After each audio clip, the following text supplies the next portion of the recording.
कपड़े धोने वाली बहू। शादी के पहले से ही विभा को कपड़े धोने का बड़ा शौक था। कभी नल के नीचे तो कभी तालाब के पास। अरे मेरी नीली वाली लुंगी नहीं दिख रही है। विभा की अम्मा, कहाँ रखी है लुंगी? अरे वो तो विभा ने परसों ही धोकर रखी थी आपकी अलमारी में, देखो वहीं होगी। वो ना मैंने आज धो दी, मुझे लगा कि गंदी हो गई होगी। अरे कैसे गंदी हो गई थी? उसे तो मैंने पहना भी नहीं। हे भगवान, इस लड़की के कपड़े धोने की आदत से परेशान हो गया हूँ मैं। जितना तो घर में राशन नहीं आता, उससे कहीं ज्यादा डिटर्जेंट पाउडर का खर्चा है। इसकी शादी करवा दो, शादी जाए अपने घर में ही करे काम, फिर चाहे घर के कपड़े धोने हो या पूरे गांव के। हाँ ठीक बोल रही हूँ, देखता हूँ मैं कोई लड़का। वो दिन भी आ जाता है जब विभा को देखने लड़के वाले आ जाते हैं। लड़की मुझे अच्छी लगी। होने वाली सास कहती है, बेटी अगर कुछ पूछना है तो पूछ लो। वैसे तो हमारी लड़की बहुत ही शर्मीली है, जो बोल दो वो मान लेती है, इसे क्या पूछना होगा। अरे कैसी बात कर रही हो माँ, मुझे इन लोगों के घर रहना है, सवाल तो कई है। हाँ हाँ बेटा, पूछ लो ना, क्या पूछना है। आप लोगों के घर कपड़े कौन धोता है? सास का मुंह बन जाता है। देखो, अगर तुम ये कहना चाहती हो कि तुम्हें कपड़े धोने नहीं आते तो सुन लो, कपड़े मैं ही धोती हूँ, लेकिन तुम्हारे आ जाने के बाद मैं रुमाल तक नहीं धोऊंगी। अरे चुप रहना भाग्यवान, बहू बेचारी घर आई नहीं, उसे डराना शुरू कर दिया। वो क्या है ना बिटिया, अभी तक तो ये कल्लू की माँ ही धोती थी, लेकिन अब तुम्हारे पापा तो दहेज में वॉशिंग मशीन देंगे ही।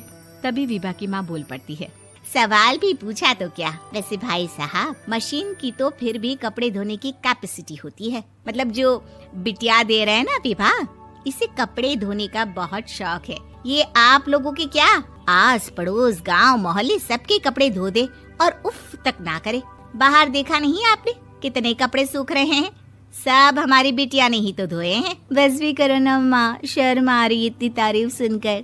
और तो और एक दाग निकाल कर दिखाओ तो मान जाऊं। हाँ अच्छा, माफ करना बेटा, मैंने गलत समझा। हमें तो रिश्ता बहुत पसंद है। और ऐसे जुड़ जाता है रिश्ता कपड़े धोने का शौक रखने वाली विभा का। उसकी शादी हो जाती है कोयला फैक्ट्री में काम करने वाले कल्लू के साथ। शादी के बाद अचानक विभा चिल्लाती हुई सास के पास आती है। सासू माँ, अरे सासू माँ कहाँ है आप? ये तो धोखा है, धोखा दिया आप लोगों ने मुझे। इसे ससुर के चक्कर के बारे में पता चल गया। अरे तो उसमें तुझे क्यों धोखा मिला है? अरे नल में पानी नहीं आता, कपड़े कैसे कब धुलेंगे? अच्छा, तू पानी नहीं आ रहा उसकी बात कर रही है। तो आपने क्या सोचा? कुछ नहीं। अच्छा, तेरी माँ ने कहा था कि कपड़े धोने का शौक है तुझे, याद आया मुझे। शौक बोलकर कपड़े धोने वाले मेरे जुनून को कम ना आके सासू माँ, कपड़ा धोना मेरा गुरूर है।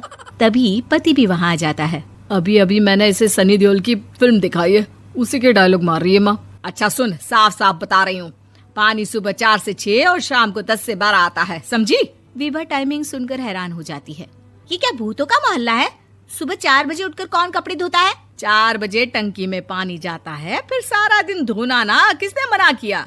अरे कैसी बात कर रही हैं? 200 लीटर की टंकी में कितने कपड़े धो लूंगी मैं? सुबह ही उठ जाऊंगी मैं। अब क्या था, विभा सुबह 4 से लेकर रात के 12 बजे तक कपड़े ही धोती रहती। एक रोज सास पड़ोस से निकलकर कहीं जा रही होती है कि साथ वाली कहती है, हाँ कल्लू की माँ, जरा ये बताओ कि 2 साड़ी है, 2 ब्लाउज और एक पेटीकोट और एक नाड़े वाला लंबा कच्छा।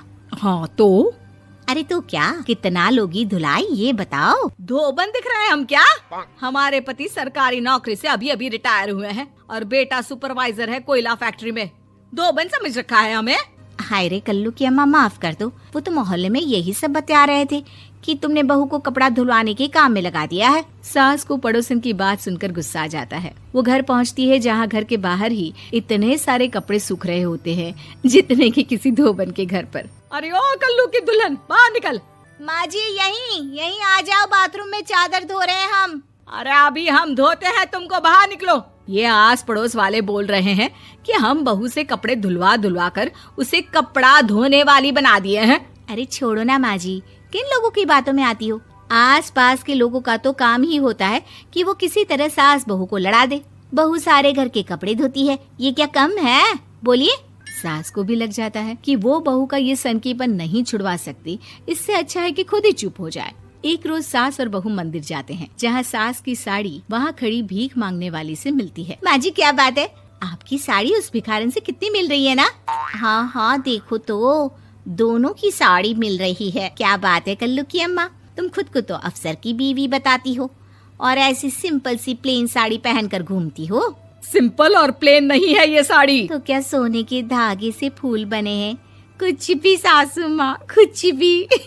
हाँ बने थे इस साड़ी में सोने के धागे से फूल। मेरे पति लेकर आए थे मद्रास से स्पेशली मेरे लिए 10,000 की।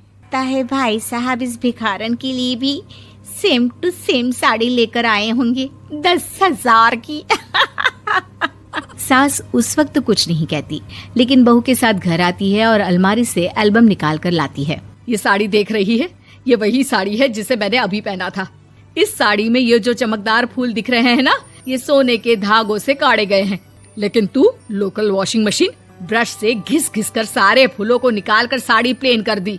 मुझे माफ कर दीजिए सासू माँ। और तो और, जब मैंने तुझे तेरी गलती के लिए कुछ नहीं कहा, लेकिन तूने तो सबके सामने मेरा मजाक ही बना दिया। क्यों? बहू को समझ में आ जाता है कि अब से उसका कपड़े धोना